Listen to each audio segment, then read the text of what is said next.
जय हिंद प्यारे साथियों। मैं राजेश कुमार आप सभी को फिर से एक नए वीडियो में हार्दिक स्वागत करता हूं। आशा करता हूं कि आप सभी लोग बहुत ही अच्छे होंगे।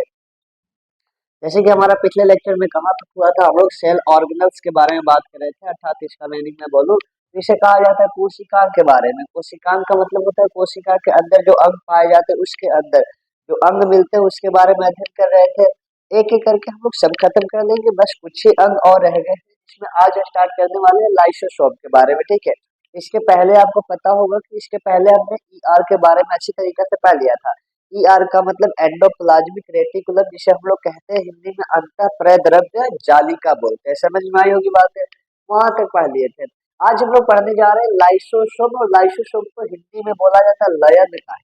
लयनकाय यानी कि यह एक प्रकार का कोशिकांग ही होता है, कोशिका के अंदर पाया जाने वाला, और उसका नाम होता है लाइसोसोम। और हिंदी में मैं बात करूं तो कहा जाता है लयनकाय। समझ में आई बात है। यदि इसका मैं फिगर इसलिए नहीं बनाया बिकॉज वो सबका फिगर बहुत अच्छा समझ में आ जाता है, बट इसका फिगर क्या होता है, कोशिका है और कोशिका के अंदर ये केंद्रक है, तो केंद्रक के आसपास ऐसे ही गोलाकार रूप में ये भी उपस्थित होता है। समझ में आई बात है। ऐसे यहाँ पे हो सकता है, यहाँ पे हो सकता है, मतलब कोशिका के अंदर ऐसे ही गोलाकार रूप में उपस्थित होता है, जैसे केंद्रक है वैसा ही गोलाकार ये भी होता है। ठीक है, तो ऐसा ही कुछ स्ट्रक्चर होता है। यदि आप फिगर में देखना चाहते हैं तो लाइसोसोम का स्ट्रक्चर कुछ इस प्रकार से होता है। ठीक है, अब मैं लाइसोसोम के बारे में बात करूं तो सबसे पहले खोज की मैं बात कर लेता हूँ कि खोज आखिर इसका किसने किया था। तो लाइसोसोम का खोज सर्वप्रथम सी डी दुबे ने सन 1955 में किए थे। सी डी दुबे नामक एक वैज्ञानिक थे जिन्होंने लाइसोसोम को सन 1955 ईस्वी में दिया था। अब सी डी एक प्रकार का इनका नाम था, जैसे कि इनका पूरा नाम है बोलूं तो सी डी दुबे होता है, बट शॉर्ट में हम लोग ले लेते हैं कि दुबे साहब ने किया था। दुबे ने सन 1955 में किया था। आप याद कीजिए कि ई आर का फॉर्मेशन हुआ था, तो इससे पहले वाला डेट था। अर्थात एक एक करके ऐसे डेट भी बढ़ते जा रहे हैं, नए नए वैज्ञानिक आते जा रहे हैं। समझ में आई बात है। यानी कि लाइसोसोम का खोज कौन किए थे, दुबे भी कह सकते हैं। कब किए थे, तो 1955 ईस्वी में। अगली पॉइंट, यह जो लाइसोसोम होता है यह प्लांट सेल तथा एनिमल सेल दोनों में पाया जाता है। अब बात रहती है कि प्लांट सेल और एनिमल सेल होता क्या है, तो आपको बताया गया था कि एनिमल और प्लांट दोनों में यूकैरियोट सेल होते हैं। सेल तो दो प्रकार का, एक होता है प्रोकैरियोट्स और एक होते हैं यूकैरियोट्स। यानी कि प्रोकैरियोट तो बहुत ही कम जीव, अर्थात ऐसे कह सकते हो बैक्टीरिया को छोड़कर और कुछ भी मिलता ही नहीं। समझ में आई बात है। यानी प्लांट में भी यूकैरियोट, और हम लोग भी बने हुए जितने भी ह्यूमन है सभी यूकैरियोट से बने हैं। प्लांट सेल और एनिमल सेल में इतना फर्क होता है कि प्लांट सेल में क्या होता है, उनके ऊपर कोशिका भित्ति पाई जाती है और उनमें प्रकाश संश्लेषण के लिए क्लोरोप्लास्ट पाया जाता है। समझ में आई बात है। जब फोटोसिंथेसिस वहां पे यदि हम लोग पढ़ेंगे तो वहां पे बता दिया जाएगा, राइट। लेकिन यहाँ पे एनिमल सेल में कोई भी कोशिका भित्ति नहीं पाई जाती है। शायद ये प्लांट्स को टच करते हैं तो वह बहुत कठोर होता है, हार्ड होता है, लेकिन आप अपने मसल्स को, बॉडी को टच करके देखिए, इतना हार्ड कठोर नहीं होता है। समझ में आई बात है। ये दोनों में पाया जाता है लाइसोसोम। अब इसका काम क्या होता है तो बताएंगे, पहले ये सब जान लेते हैं। इसका निर्माण की मैं बात करूं कि आखिर गोल्जी बॉडी सॉरी, कि आखिर लाइसोसोम बना है, तो लाइसोसोम बना किससे है। तो लाइसोसोम का निर्माण जीवी यानी गोल्जी बॉडी तथा एंडोप्लाज्मिक रेटिकुलम, जिसे हम लोग शॉर्ट में ईआर कहते हैं, एंडोप्लाज्मिक रेटिकुलम के रूपांतरण से। अब बात आती है कि रूपांतरण क्या होता है। रूपांतरण का मतलब समझिएगा। रूपांतरण का मतलब ये कह सकते हैं कि पहले कुछ कुछ और था और बदल करके अब और कुछ हो गया, मतलब कि पहले से अपेक्षा वह बदल चुका है और बदलता है, तो उसी को हम लोग कहते हैं रूपांतरण। यानी कि गोल्जी बॉडी बदल करके और ईआर बदल करके दोनों आपस में मिक्स होकर के किसका निर्माण करते हैं, लाइसोसोम का निर्माण करते हैं। आपको याद होगा तो मैं यहाँ गोल्जी बॉडी के बारे में बताया था। गोल्जी बॉडी का काम क्या था, गोल्जी बॉडी का काम था स्रावन से संबंधित, यानी कि यह स्रावित करता था कुछ पदार्थ को। समझ में आई बात है। और ईआर दोनों यानी गोल्जी बॉडी और ईआर दोनों मिलकर के राइबोसोम लाइसोसोम का निर्माण करते हैं, अर्थात रूपांतरित हो जाते हैं। रूपांतरित का मतलब होता है बदल जाते हैं। समझ में आई होगी बात, ठीक है। अब कुछ बातें ऐसे इंपॉर्टेंट होता है जो हमें याद लग रखने लायक होता है। देखिएगा कि इसकी मैं बात करूं लाइसोसोम, तो लाइसोसोम किसमें एब्सेंट होता है, ये प्रोकैरियोट सेल में बिल्कुल भी एब्सेंट होता है। प्रोकैरियोट्स का मतलब बैक्टीरिया वाले कोशिका है, यानी कि दो तरह के कोशिका, एक होता है यूकैरियोट्स और एक होता है प्रोकैरियोट्स। तो प्रोकैरियोट्स में बिल्कुल भी यह एब्सेंट होता है। एंड साथ ही ह्यूमन के आरबीसी कोशिका होती है, आरबीसी में भी क्या होती है, एब्सेंट होती है।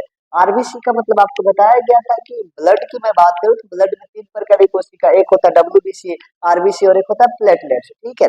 यदि ब्लड के बारे में हम लोग पढ़ जाएंगे तो वहां पे आपको सब अच्छी तरीके से पढ़ाया जाएगा। लेकिन यहाँ 3 प्रकार की कोशिका जिसमें से एक होता है आरबीसी, और आरबीसी के अंदर यह क्या होता है, एबिसेंट होता है, यानी उपस्थित नहीं रहता। इसे अन्य नाम कौन से नाम से जाना जाता है, इनके अलावा एक और नाम दिया जाता है जिसे हम लोग कहते हैं आत्महत्या की थैली। आत्महत्या के थैले मतलब कि सुसाइडल बैग ऐसा बोला जाता है इसमें। इंग्लिश में बात करूं तो ऐसे क्या हो जाता है, सुसाइडल बैग कहा जाता है,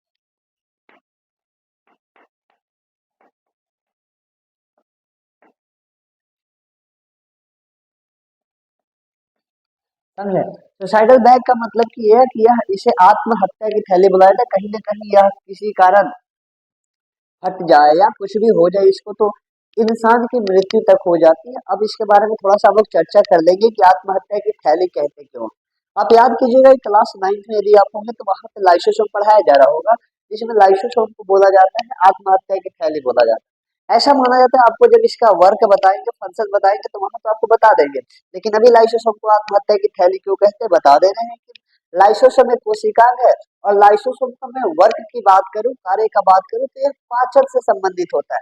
पाचन का मतलब जितने भी कोशिका के अंदर भोजन जा रहा है, जो भी पदार्थ जा रहा है उसको पाचन करता है, तभी तो जाकर के ऊर्जा का निर्माण होगा।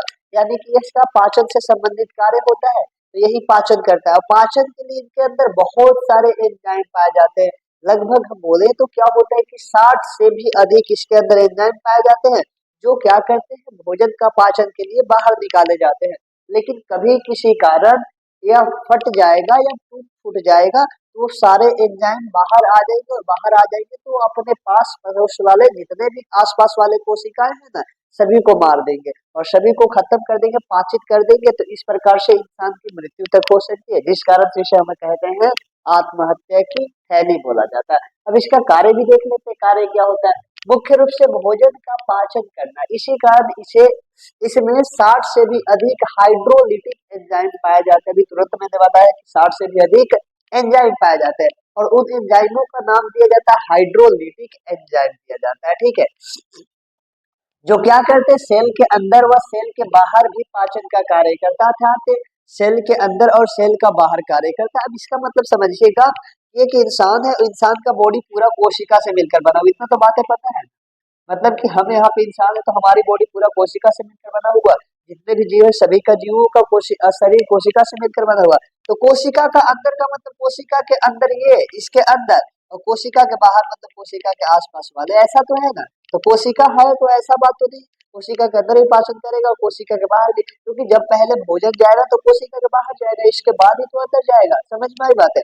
इस प्रकार से कोशिका के अंदर भी पाचन करता है और कोशिका के बाहर भी यह पाचन की क्रिया करता है, ठीक है। अब पाचन की क्रिया हम लोग समझ लेते हैं कि आखिर ऐसा है कि पाचन तो करता है, लेकिन कहाँ कहाँ करता है, हम लोग देखें कोशिका के अंदर और कोशिका के बाहर।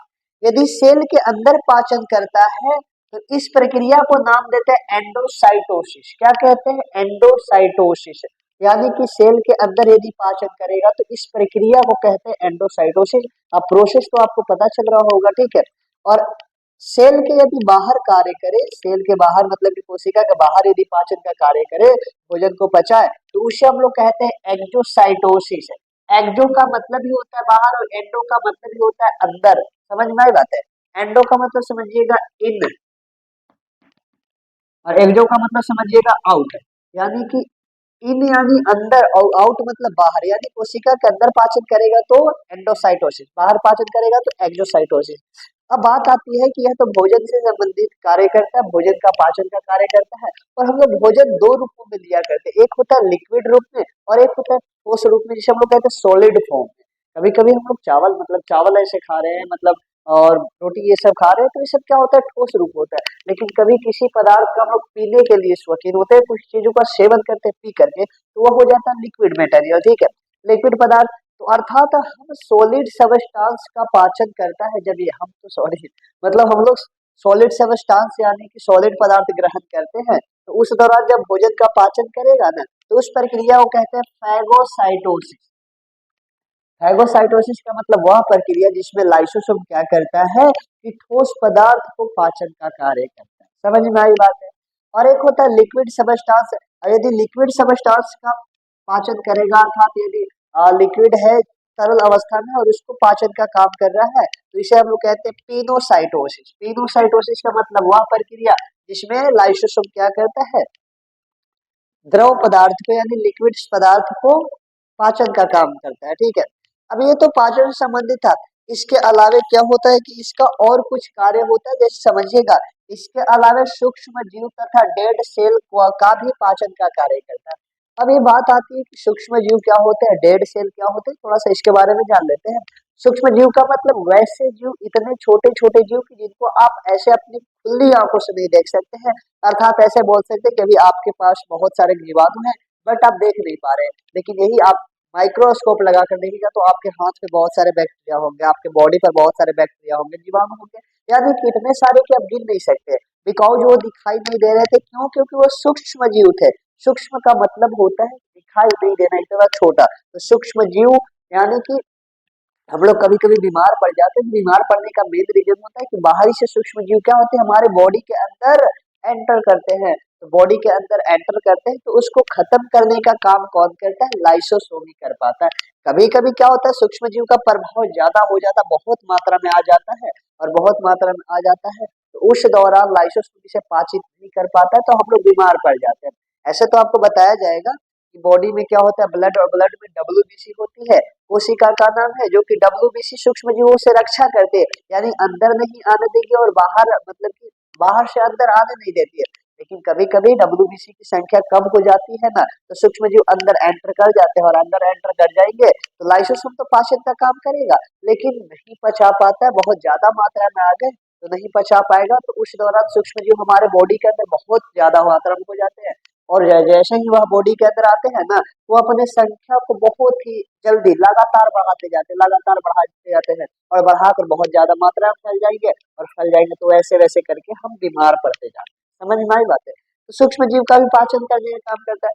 साथ में यह डेड सेल, यानी डेड सेल का मतलब होता है मृत कोशिका, जिसे हम लोग कहते हैं मरे हुए सेल, मरे हुए सेल का ही पाचन करता है।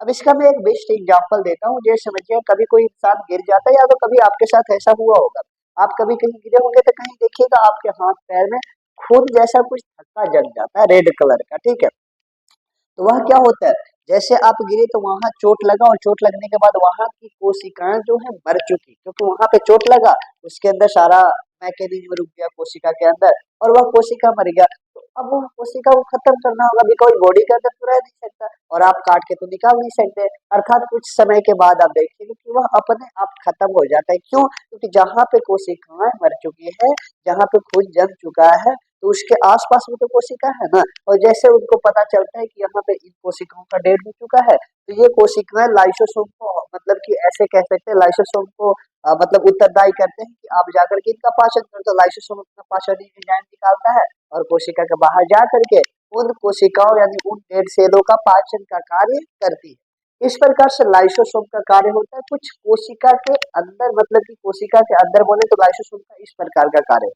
ठीक है, अब हम लोग आज के लिए इतना ही छोड़ते हैं लाइसोसोम के बारे में। अब हम लोग नेक्स्ट टॉपिक क्या करने जा रहे हैं उनके बारे में थोड़ा कर लेते हैं।